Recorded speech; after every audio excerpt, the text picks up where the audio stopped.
Hello, I am Mariana Salem, aka Mary. I am a Lebanese Aboriginal bisexual woman. Hello, I'm Deah and Merry, also known as Deah. I'm an Indonesian Pakistani non-binary lesbian. We are two writers who love movies, television, and books, especially when they're gay. And welcome to Gay V Club, where we'll be analysing LGBT texts that we like, that we don't like, and how we relate to these texts as gay people of colour. Hello. Hello!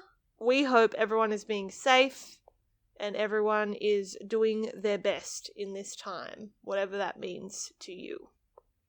But we are going to talk about some movies today. Actually, we're only going to talk about one movie. But before we get started, of course, if you like Gay V Club, which hopefully you do, because you're here, please like, subscribe, or rate, leave a nice review. Tell your friends. This is a big one. Please recommend us to friends, to family. Send your favorite ep to your crush and be like, oh, what is this? This is my favorite podcast with my two faves and they're talking about my favorite piece of LGBT media. What if we listen to it together? Either way. And we're both girls. Mm-hmm. And we're both girls. So recommendations would be good. Recommendations. You can also follow us on Twitter and Instagram for updates at gayv_club. And if you'd like to support this podcast, we also have a Patreon, which is at patreon.com/gayvclub, where you can listen to more bonus episodes from us. Yes, we've already got some bonus episodes up there. Dee interviews me about Irene Adler. I interview her about gift making, about Keira Knightley movies ranked by how gay they make her feel. What's the other one you interviewed me about? Oh, my top 5 bisexual characters. Yeah. $5 and you get bonus episodes, and you also get early access to our episodes. Or if you don't require anything from us, we also just have a tip jar. So go check out our Patreon. Thank you. Please.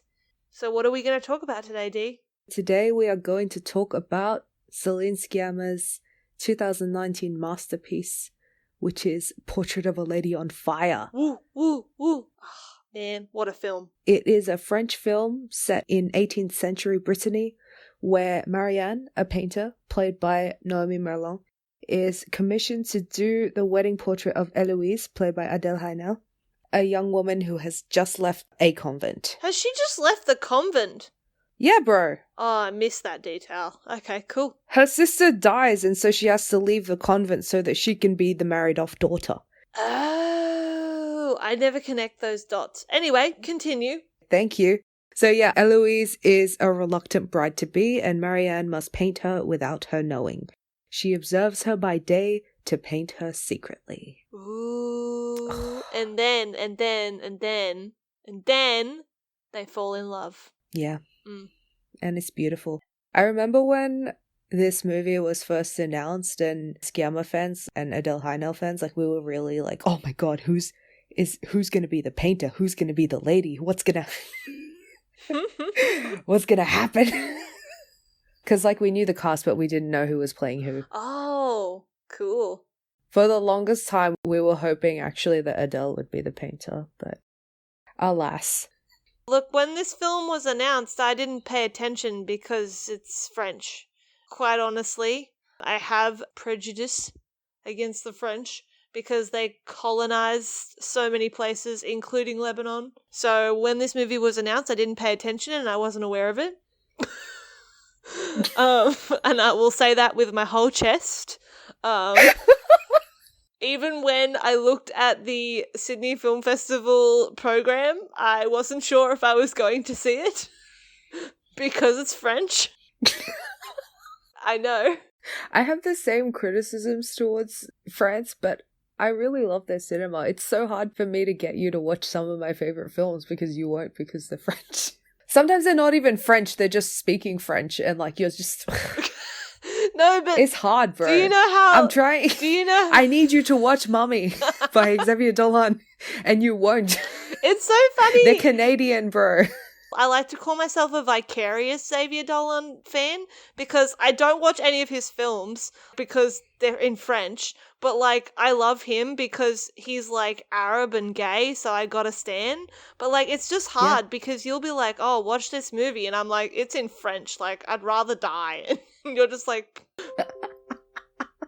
Okay, what's John F. Donovan? The reason I'm painting this portrait, like what I did there, okay, is that I need you, listeners, to understand just how much was already working against this film for me to like it, okay? I was ready to, at best, feel indifferent to this film, but because Dee had convinced me, she was like, this is going to be so good, the director's a lesbian, like, come on, you gotta come see it, and she was... Had you already seen Girlhood by then? Yeah, I had. Céline Sciamma made Girlhood as well. I know, but I didn't realise that. I don't pay attention to French names. So when I went into this movie, I was just ready to not like it. And I'm not ashamed to admit it. I'll say that with my whole chest. I was not ready to like this film, let alone love it. But here I am today because this movie became one of my absolute favorite movies. It's in my top 4 movies on Letterboxd. I just love this movie. My face hurt from grinning so much watching this movie. I think it is beautiful and gentle, and I remember us like coming out of the cinema, like we were just like all smiles. We were just sighing contentedly. I remember the credits rolling and, you know, it's the song that's being sung by those women around the fire just playing in the credits, and I just like sinking in my chair, so happy. Oh, it was so good. Like, we sat there for a while. We did. We sat there just letting it all sink in. That was such a good day for me because I'd seen Parasite in the morning, then I went to a Q&A with Bong Joon-ho, which was really cool. And then I went to go see Portrait of a Lady on Fire. You saw the that was like, best films. That was literally the best day of my year. Yeah, you saw the 2 best films of 2019 in one day. On the same day. It killed me. I love movies. God, I love movies. That was my mood the whole day. Honestly, like, I love when Keanu says that. It's like mood. I know. But yeah, I just think we can both agree that we love this movie. And that's the end of the episode, everybody. Goodbye. Yeah. As I mentioned before, I was excited about this movie. I'm a fan of Céline Sciamma. She made Girlhood, she made Tomboy, she made Water Lilies. Just all iconic stories about the people her movies focus on, the characters. They're not characters that you see often in any other kind of cinema that you see portrayed ever. She does the same kind of thing with this movie as well. I actually love Girlhood. I think Girlhood's like a really beautiful movie. Portrait of a Lady on Fire, it's just a beautiful, beautiful film, and it's the second best lesbian film ever made. We're going to briefly talk about the best lesbian film ever made a bit later on. Oh, you agree? The way you said that, I was like... Oh, so you agree? Oh, so you agree? You think you're really pretty? Yeah. Oh, so you agree? You think The Handmaiden is the best lesbian film of all time? Well, I guess for the purpose of this conversation, like, if we're talking on this scale, then yes. I honestly don't feel like I've watched enough of lesbian cinema to even make that call for myself. But, you know, certainly they are 2 of my favourites. They are up there. They are up there. They are definitely better than any English language lesbian film that I've ever seen. Yeah, I can't dispute this. But anyway, Portrait of a Lady on Fire is really great because, you know, you have a lesbian director, you have a lesbian actress as the titular Lady on Fire. They're actually exes who are just really great friends who the director wanted to work and together. The director and Adele, Yeah, Céline Sciamma and Adele Haenel they used to be partners, and now they're partners. In a creative project. Yeah, there's a really beautiful thing that Sciamma said in this Autostraddle interview about the movie where the subject of working with exes got brought up, and Sciamma said, she said, well, working together wasn't about having a new conversation, but just sharing our conversation with other people. It's a beautiful and important conversation. This movie says a lot, and... There's a lot about art. And the gays. A lot about art and the gays. Did you want to talk about that, Mariana? I do actually want to talk about that. Thank you for this perfectly normal segue. Okay, I've watched a lot of video essays about this movie, and I would like just sort of ask people to go and seek out like the many video essays that have been made about this movie, because all of them are good and all of them are making some very good points. But one of the common points that they all bring up that I absolutely love about this movie is very meta in the sense that it's about an artist creating an artwork of their lover who is their lover in secret. And this is also like a film directed by a lesbian making a film about lesbians that during the time they were alive probably were kept secret or oppressed or just forgotten history. Like, we are experiencing this movie from Marianne's, the artist's point of view, and that works doubly because it's also like the film is a piece of art in itself. And on a surface level, this works in the sense that like there's obvious motifs throughout the movie with Marianne seeing, what would you call it, an apparition? Yeah. Yeah. I'm going to call it an apparition. Like, she sees the apparition of Eloise in her wedding dress throughout the... Or just a white dress. Just a white dress, but I thought it was meant to be the wedding dress. I don't know. Yeah, it is a white dress. You think, it's just like a creepy white dress. Like she's dressed like a ghost. And then you find out at the end. Yeah. Pain. You feel watching this movie like you're really experiencing it as Marianne experienced it, and like as she remembers it. The framing of this movie is so beautiful. I know people say this is like a compliment to a film, and it is a compliment, but also I think this film literally feels like every frame is like a still image. Like, it feels like it is a portrait, if it were. Yeah. Because Marianne is an artist, and obviously she remembers things like with these bold colours. The amount of block colours that's in this movie is beautiful. When I watched this movie, that I was watching a memory, and Céline Sciamma like really pulled that off. Not just in the visuals of it, but also in like only using music in the film when Marianne actually heard music in the time that she was there.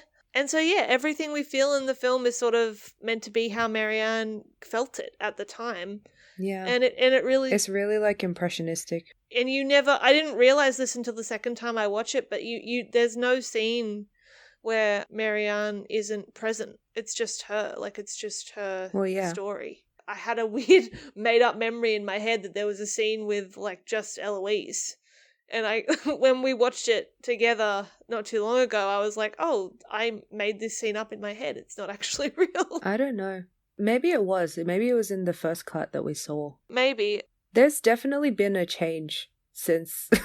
Yeah, but I've got to say, like, I felt like I was going crazy, but I'm pretty sure, like, what we saw in the cut of the film that we saw in June had more titty. 2019. Yeah, it had more titty, but also just... There could have been a scene with Eloise by herself. I have no idea. Like, it makes more sense that all the scenes have Marianne, but, you know. Yeah. Yeah. The cut I saw in June 2019 is not the same as the cut that I saw in October. Yeah, I don't think it was either. And it was very confusing. It was. I remember we were talking about, like, shots that we remembered, but then... That we really liked. Yeah, and when we couldn't find them. I remember distinctly seeing, you know, the shot of Marianne looking in the mirror to draw herself as Eloise is lying there. I don't remember there being a sheet covering her because I distinctly remember thinking, oh my god, I won't be able to post a still of this on Tumblr because of the explicit content ban. Yep. Yeah, I think about dumb things like this when I watch movies.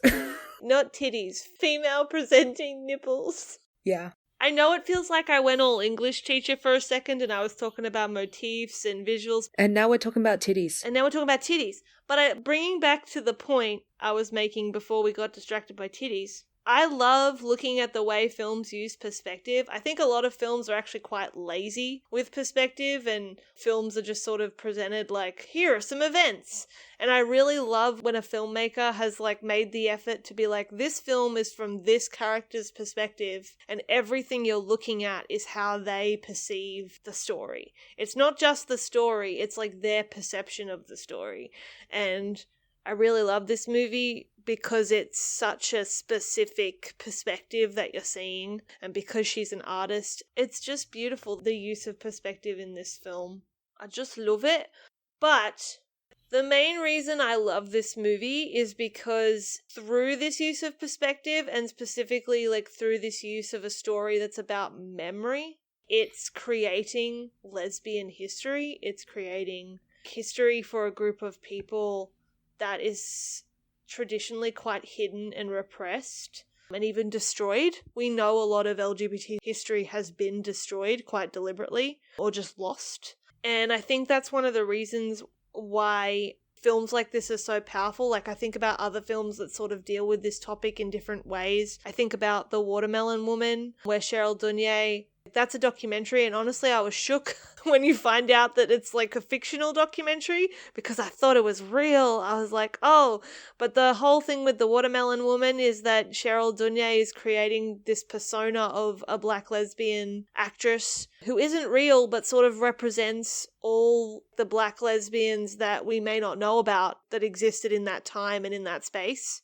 Similarly, Ellie and Abby and Ellie's Dead Aunt is an Australian film that was, well, released last year, this year? I don't know. This year. This year, really? Yeah. Oh, God. Well, it hasn't really gotten a release yet because COVID. Apologies, it hasn't gotten a release yet, so I can't tell you where to watch this. But it is about a teenage Australian girl who, after she comes out to her mum, starts getting helpfully haunted by her lesbian aunt, who she never knew about, who is dead. And the film, on the surface, and for like maybe a good 2/3 of it, is just this very funny sort of romp about Ellie trying to ask the girl she has a crush on out, and Ellie's dead aunt trying to help her do this to varying degrees of success. But it's also the subplot about what actually happened to the aunt and why Ellie never knew about her and why she died so young. I don't want to spoil it for anyone, but the film centres around Australia's very specific LGBT history in the 80s and refers to... It refers to a specific activist campaign in Sydney. Yeah, in Sydney. Yeah. That was a march on Oxford Street, which is the sort of centre of a lot of the gay community in Sydney. Yeah. And again, it's this movie where it's not based on a true story in the sense that Ellie's dead aunt was a real person, and it's more like creating this analogous figure in order to show that history, in order to personalize that history. Yeah. And that's what The Watermelon Woman does, and that's what Portrait of a Lady on Fire does. It creates this history that we know must exist, because... I don't know if you know this, Dee, but like LGBT people didn't just pop into existence in the 80s. What? Yeah, I know. They have existed. You mean Tears for Fears didn't release Everybody Wants to Rule the World and suddenly gay people just popped up? No, I'm sorry. I am here to debunk the myth. And I love films that have the audacity to create this history. I recently found this quote from E.M. Foster. It says, "When I am with him, smoking or talking quietly ahead, or whatever it may be, I see beyond my own happiness and intimacy occasional glimpses of the happiness of thousands of others whose names I shall never hear and know, and I know that there is a great unrecorded history." And I feel like that's what these movies are. They are creating that unrecorded history through imagination. And that's why I really like what you said about the conversation, how Céline and Adele, I like how you said that they saw it as bringing a conversation.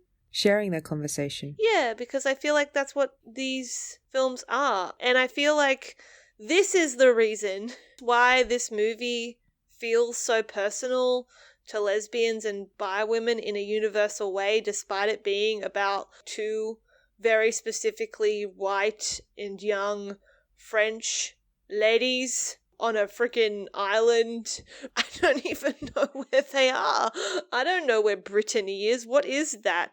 But despite it being so specifically specific, it's showing lesbians and women who love women that we existed and lived in the past, not just to suffer, but to love and enjoy and to be happy. And even if that happiness was only short-lived, we had it and we weren't just always these figures of suffering. Maybe people would see this as idealistic, but who is anyone to say that the past wasn't like this for some people? Who's to say, like, I'm sorry, were you there? Were you there? Like, did you interview these women? Sciamma, she did actually talk about how she specifically wanted to set it during this period of art history because there were actually like a lot of women painters at the time. Ah. who had really successful careers like Marianne did. Oh.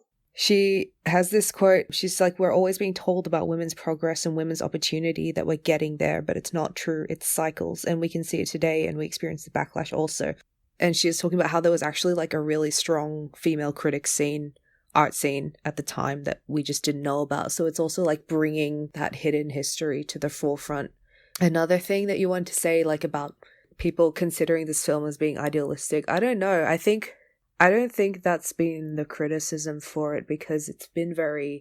I think the criticism is that it's too realistic, because I know that Sciamma also defended the ending and the fact that it's such a short time that they spend together, because it would have been a disservice to those women that probably did exist, that definitely did exist back then, who had lives like that. Like, it would have been a disservice to have this frozen image of them just happy and together at the end, because that's not what life was. I guess because, as we've established, I have a very different perception of what a happy ending looks like. So I actually find the ending to be quite beautiful and to be happy in its own way. It is happy. It is happy for me. I find it to be an extremely, like, happy ending. Like, not extremely, but, like, I do not feel saddened by the ending at all. Yeah. But the thing I want to talk about, like, with that... Oh, the 28th page. So the page, like, of course we all know, like, if you've seen this movie, you know the scene. Marianne is in a gallery where her painting is being shown, and she sees a portrait of Eloise, not the one that she painted, done of her in the years since they were together. And it is her with her child. And in the portrait, she is holding the book that they read together when they were together. And on the corner, she's got the cover of the book turned over so that you can see what page she was reading. The painter was very studious in painting the page number. And it's on page 28, which was the page that Marianne did a portrait of herself on for Eloise to keep. So it's this beautiful moment of her realizing that Eloise, like, has not forgotten her and still thinks of her, and they are still sort of together on that island in their memory together. That they were both the most influential people that they'd met in each other's lives. Yeah, and I think obviously this moment is beautiful for what it says about these characters and how much they love each other. But for me, like, it is beautiful in that historical sense. It just made me very emotional thinking about, like, how many hidden signs like this are there that we don't know about? How many paintings are there? How many pieces of art are there that have these hidden gestures of love, like these hidden love languages in them that we'll just never know about because the people are long gone, people who made that art are long gone, and the people who the art is about is long gone. Man, it was just, like, overwhelming for me, actually, like, thinking about, like, all that love that's hidden in all these pieces of art that we just don't know about. It's a lot. Damn. It's a lot to think about. But it's also, like, quite beautiful. And I love that Céline Sciamma was very deliberately doing that, saying that there is a hidden history and there's no way we can know it, but maybe the best we can do is pay tribute to it in these types of films where we imagine them. And we imagine them honestly. I love this movie because I love history and I love mythology and I love a bit of metafiction. I love fiction that's aware of what it is and uses that to tell an interesting story. There's also, I guess, another aspect of hidden history that they touch on in this movie that I know you wrote a dot point on. Oh, the other hidden history that is present in this movie is that of the solidarity between women, and most specifically when it comes to abortion. I really did not think when this movie started that there would be an abortion scene in this movie. No, that was a curveball. That was a curveball. But actually it feels, like, very organic within the movie itself. So there is a third character in the film that is quite important, and that is Sophie. Sophie is Eloise's maid, and she's obviously in the house with them while they are falling in love, and Marianne is painting Eloise. I actually love Sophie. I think she's great. Eloise's mum leaves to go and do something. I think go to Milan. She said she's going to come back in 3 days or something. So they have 3 days where the three women, Sophie, Eloise, and Mariana, all are alone together on the island. And that's where a lot of the romance takes place. But it's also where a lot of this really beautiful friendship and solidarity between the three women as friends happens. And most significantly, the two scenes, the titular scene where the lady is indeed on fire. Oh. And it is when Eloise, Sophie, and Marianne go to, I don't even know what it is, like just a bonfire, it's just a bunch of ladies hanging out. All the ladies from the surrounding area, I guess, they gather around this big bonfire and the ladies all start singing. It's a banger. And they're singing it like a cappella. There's no instruments, obviously. Again, it's like this, the naturally occurring music. And it's the scene where Eloise stands in the fire. She's standing there and she's so busy looking at Marianne and how beautiful Marianne is that she doesn't care that her skirt has fallen on fire. And I was actually quite worried. I was like, oh no, is it called Portrait of a Lady on Fire because she burned to death? This would be quite a plot twist. Dude. Well, I don't know. But anyway, she just sort of, like, they put the fire out and it's fine, but I have described this scene very poorly, but it's like a very beautiful scene. And then the scene that follows, after they have discovered that Sophie is pregnant, and I just want to say, Sophie is the funniest character in this movie. She is hilarious. Yeah. She is so funny. No, the bit where Marianne is just like, oh, I've never seen Eloise smile, and then Sophie's just like, have you tried being funny? Legend. But anyway, the scene that follows, Sophie has revealed that she's pregnant in a very Sophie-like way. She's just sort of like, oh yeah, haven't got my period in a couple of months. I was just waiting for the mistress of the house to be away and I was going to deal with it.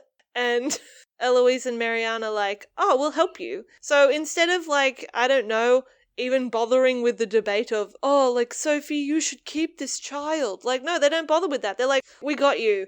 Like, we're going to help you.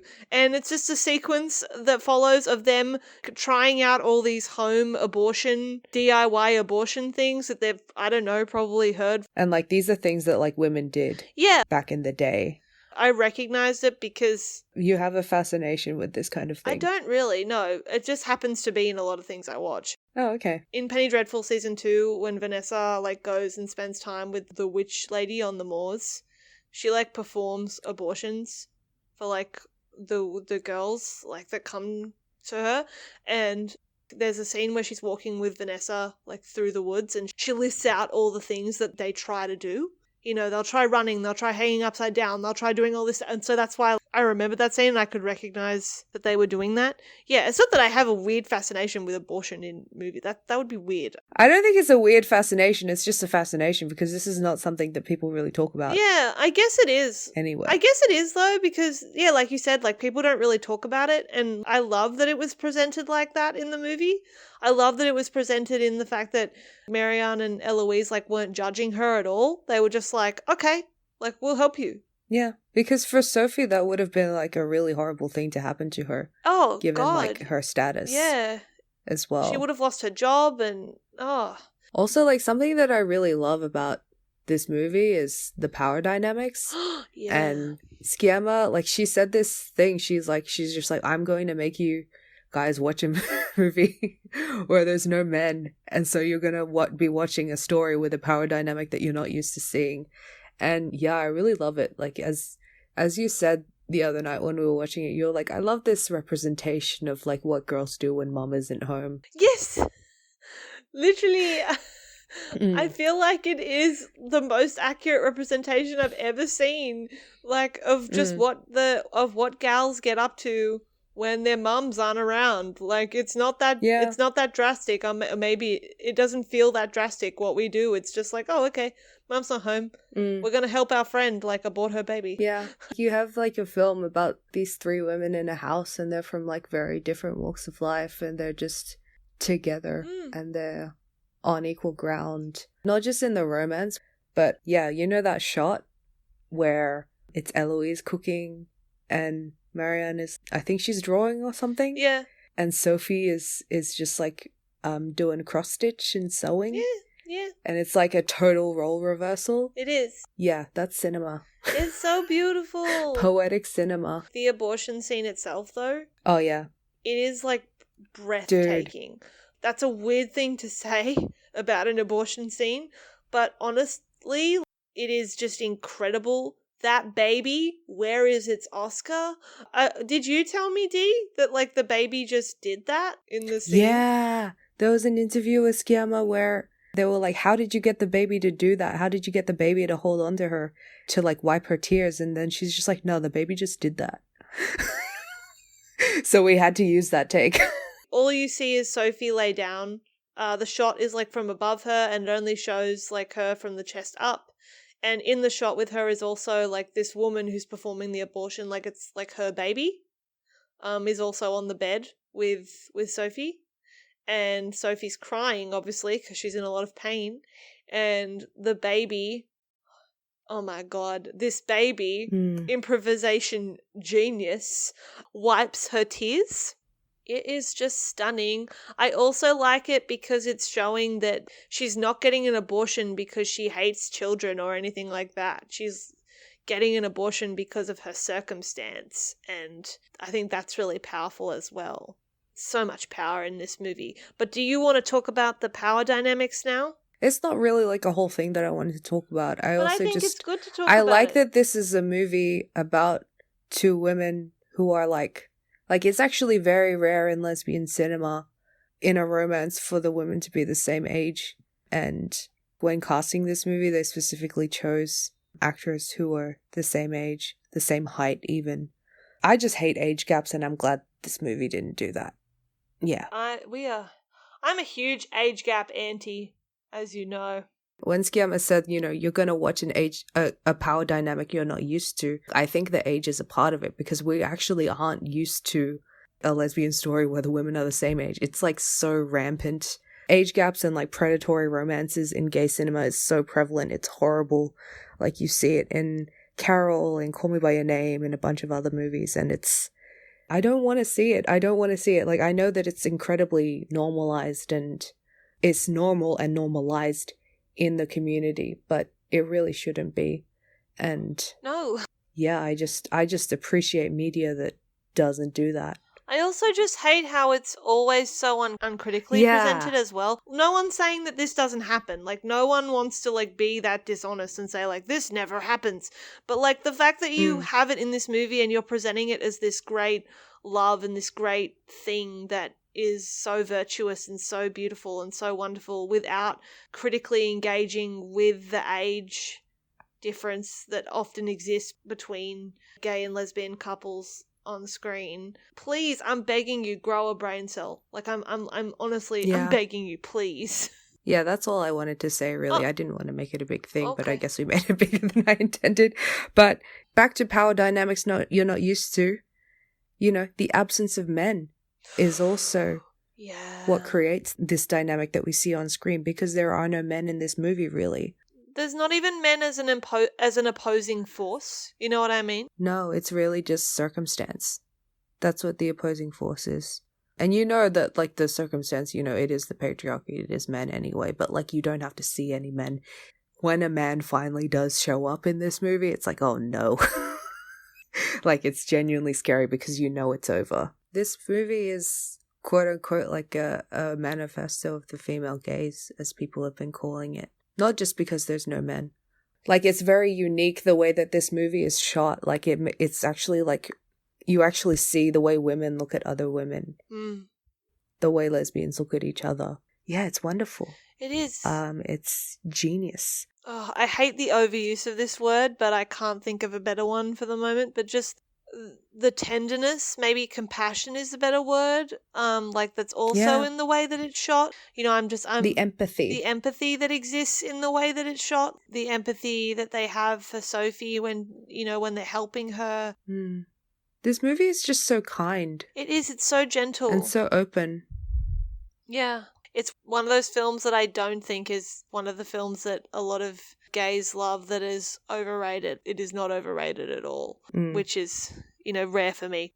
But I made an observation when we were preparing for this episode, because Dee reminded me that when the credits rolled on this movie, I turned to her and I was like, I think what this movie is for me is what The Handmaiden is for you, in the sense that, you know, it's one of my favorite movies. And I think you did point out in your The Handmaiden episode that we did that Portrait of a Lady on Fire is very similar to The Handmaiden.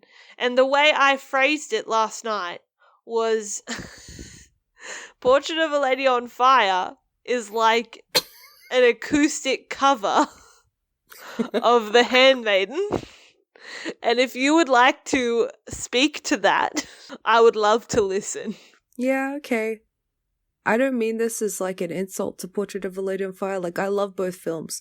Like, I think the reason that I love Portrait of a Lady on Fire is because I saw so much of The Handmaiden in it, because it's got like very similar plot beats and slightly similar structure, like especially for the first two acts. I do think Portrait of a Lady on Fire is its own movie, obviously. I guess the thing that has been plaguing film gaze since 2016 is us always trying to find Moonlight or The Handmaiden in every other movie that we watch, like something that can like match that, you know?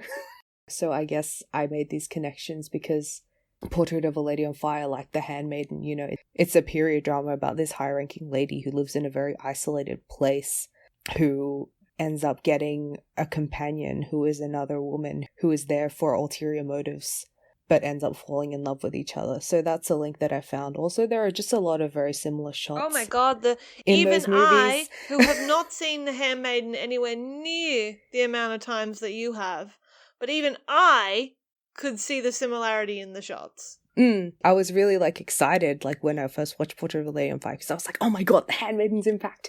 But yeah, Céline Sciamma has said nothing on that. Like, obviously I know that Portrait of a Lady on Fire, it is inspired by a lot of other things, especially Persona by Ingmar Bergman and other films like that. But so you're trying really hard not to talk about that Titanic interview. She even noted like Titanic as an influence, and I'm like, I don't really expect her to acknowledge it. It's fine. I don't need her to. But what you said about Portrait of a Lady on Fire resonating like so widely with all kinds of people despite being very white and French. Something that I realized recently about Portrait of a Lady on Fire is, oh my god, this is like a gay movie that I like, that a lot of other gay people like, as in a lot of white gay people like. I think there are some white people who are fans of this movie who make people who aren't white, people who aren't cis, feel unwelcome.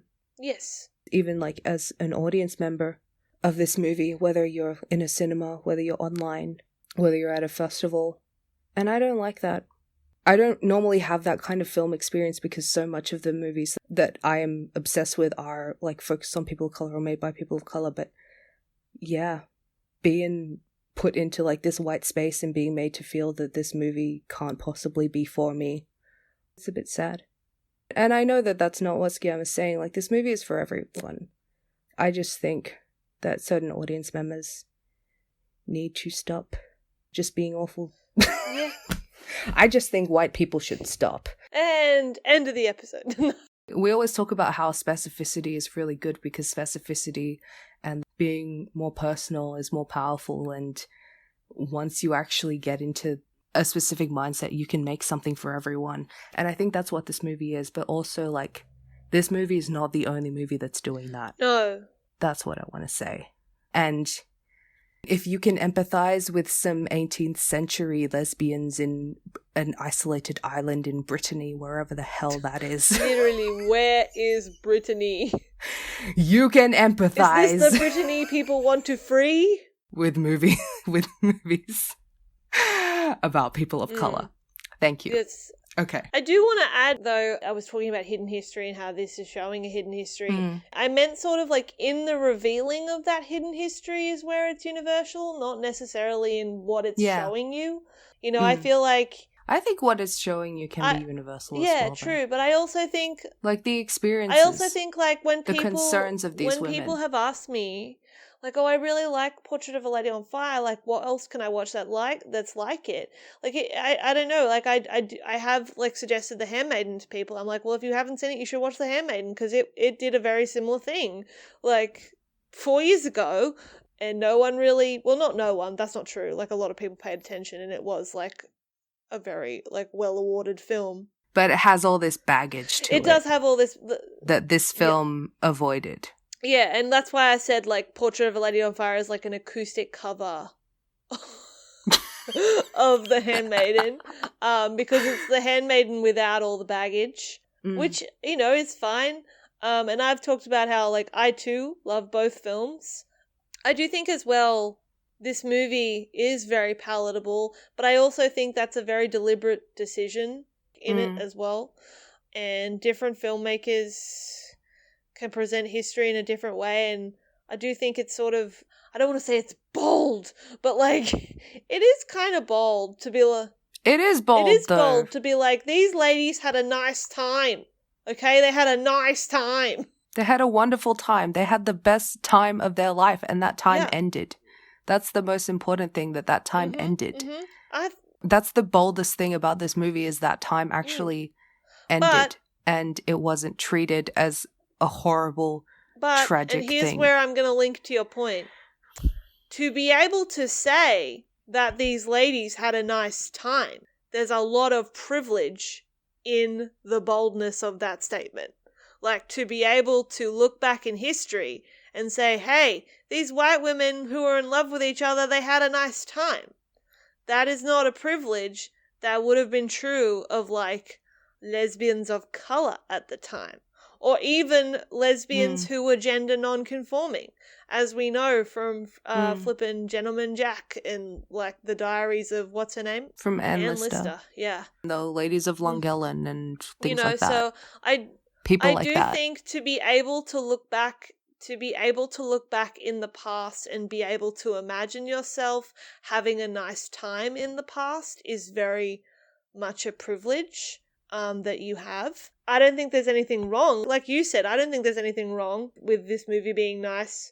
But I do think the audience who is making, you know, people of colour feel like a certain way, you know, you need to remember that to be able to remember your history fondly, even your hidden history fondly, that's a privilege that you have that a lot of people simply do not have. And again, I don't want to be a downer because, as I've said for this whole episode, like, I love this movie, but I think, you know, it's just worth acknowledging. You know, if you like this movie... Look at other really specific stories like this movie. Because they specificity is amazing. Canopy is where it's at. Hell yeah. Canopy is all the specificity you want. Sometimes it's too specific. I look at a blurb for a film on Canopy, I'm like, what the hell is this? Also, I think the criteria for Canopy is quite funny. Anything can be on there as long as it was nominated for an award. Like, where is the Razzie section? Really? Yeah, that's the criteria of Canopy. It's award-winning cinema. Ah, interesting. Anyway, do we have any final thoughts? Do you have any final thoughts? I guess there still are people that don't really want to watch this movie because they consider it a sad ending. But also, like, I think this film, it challenges what you think a happy ending is. It challenges, I guess, heteronormativity in, like, the heteronormative gaze in that way. And I think it takes a really bold step in saying that these women had a wonderful time. They had the best time. They had the most influential time of their life. And that time ended.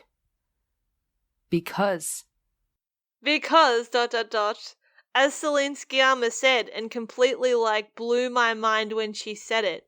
She said, the best love stories are about emancipation. And when she said this, my mind connected all the dots and I realized what a lot of my favorite romances have in common. Emancipation is at the heart of them. Emancipation, I actually had to look up what this word meant. Like, I know what it means instinctively, but I don't know what the actual dictionary definition of it is. And it's like freedom. It's about liberation. Yeah, it's about gaining autonomy and freedom in a social or romantic or political sense. Like, it can mean a lot of things, actually. But it's essentially about, like, having autonomy and freedom and growing. And I think all my favorite love stories are about emancipation in some way. And I love the way that this film is about, like, these women wouldn't be who they are without each other, even though the each other part was only brief. It emancipated them to be successful and to be fully formed people. And I think that's really beautiful. People who have loved. People who have loved. And I think, like, this is perfectly encapsulated when, you know, she says to her on that last night, she says, you know, when you asked me if I'd ever been in love, and I said yes, I was talking about you. Yeah. Amazing. Incredible. The best love stories are about emancipation, and this is one of the best love stories. Yeah, it really is. Oh, we didn't even talk about we didn't even talk about Eurydice and Orpheus. Oh no! Never mind. Eve we don't have time. recently, We don't have time for that. We'll talk about it later. Eve Stans recently ruined it for me, so I don't want to talk about it. Oh, okay. Okay, I'm so glad that I don't know what you're talking about. Good. I also think that now that Portrait of a Lady on Fire used it, like, there are other movies that are using it, and, like... Dude, gays have been making references to this particular legend since forever. Portrait of a Lady on Fire is not the first one to use it. I think it's... Why? I've never even heard it. Really? Okay. Mm-hmm. But yeah, I do really love that they have that scene where they're actually, like, reading it and discussing it very intensely. That's just the mood, I think. That's just what Gay V Club is, technically. Yeah, that's what the gals do when mum is away. We sit down and we're like, how do you feel about the interpretation of this ancient myth? Yeah. But also the very final scene, which is the last time that Marianne saw Eloise. It's lovely. There's a scene in the beginning of the movie where Marianne is talking about the music that she's heard and, like, the concerts that she's been to. Eloise asks her to show her on a out-of-tune piano. Or is it a harpsichord? I don't know. It's like the old-style piano, you know. And she starts to play Vivaldi for her, and she's playing it really bad, and it's literally like that camp rock scene where she's playing the keyboard. Demi Lovato is like, she's really good. Like, that's literally like Marianne playing the piano harpsichord, and Eloise is just completely taken with it because she's so in love with her. She's like, she's really that's good. That's a cinematic parallel. But yeah, I love this final scene so much where Marianne, she goes to see a concert. Oh my god, and she sorry, yep. What? I just had a realization. Keep going. Okay, when she goes to the concert and she sees that Eloise is there, and I think about how that final shot that's just, you know, a zoom on Eloise's face as she hears the Vivaldi song being played. Think about it, it's like maybe Marianne never told Eloise, like, who the composer was or what the song is. So maybe you think if you have this image of Eloise going to all these concerts trying to find the song because she can't Shazam it, unfortunately. Because Shazam doesn't exist. She's going around to all these concerts to listening to all this music because she can't Shazam it, because she's trying to find that memory of Marianne again. Can't Shazam the GF's music. And it's like this final scene, this zoom on Eloise's face, and, like, you know, she's crying and she's breathing and just you can see the emotion washing over her. God, it's such a good performance by Adele. Honestly. And it's like maybe this is, like, finally, after all these, like, going to God knows how many concerts, she's been able to finally find the song. She's been able to finally find the memory because she was looking for Marianne that whole time. Through and memory. She was able to find her. Honestly, I don't know, I can't speak for everyone, but it would be really awesome if we saw Portrait of a Lady on Fire again, but it was, like, purely from Eloise's perspective, in the way that it would be, like, instead of the memory that she's haunted by, like, Marianne is haunted by the memory of the dress, of Eloise in the dress, but instead of that, the motif throughout it is that Vivaldi song. Yeah. Being played badly, yeah. Yeah. And it's like a horror movie. James Wan directs. No, but the realization I had before is the scene you were talking about in Camp Rock. okay, is the scene where Demi's character, I've forgotten all their names, Yeah. but Demi's character sees Alison Stoner's character and is like, oh, she's really good. And, we jest, but also, Alison Stoner came out as bi, a couple of years ago, and Demi has, been out as bi for ages, so technically, Oh. you could read into the subtext of that scene, and it becomes a cinematic parallel. I hate you so much. And I may be projecting as someone who had had latent crushes on both of those women at various times. Cheaper by the dozen, gang, where you at? But that is my final thought. Portrait of a Lady on Fire actually parallels with Camp Rock if you try. Anyways. She's overcome with love for me, guys. Anyways, thank you for listening. I think that's a good place to end the episode. You for listening. I'm so sorry. Just a PSA though, on a not a serious note, but for Australians, Portrait of a Lady on Fire will be out on Stan in August. Yeah. So you can actually stream it Towards the end over of and August. over and over and over again. Yeah. Get on that. For everyone else, I have no idea. Google. Use the Googles. Yeah. You can also get the Criterion. Criterions. Yeah, the Criterion cover for it looks amazing. Yeah, can I just say I don't like... So many people are complaining about the cover, but I think my main gripe with it is the pale green border of it. I think it washes out the portrait. That's all I had to say. Yeah. I don't want to. At least it's better than the Parasite cover. Anyway. Anything is better than the Parasite cover. I'm so mad.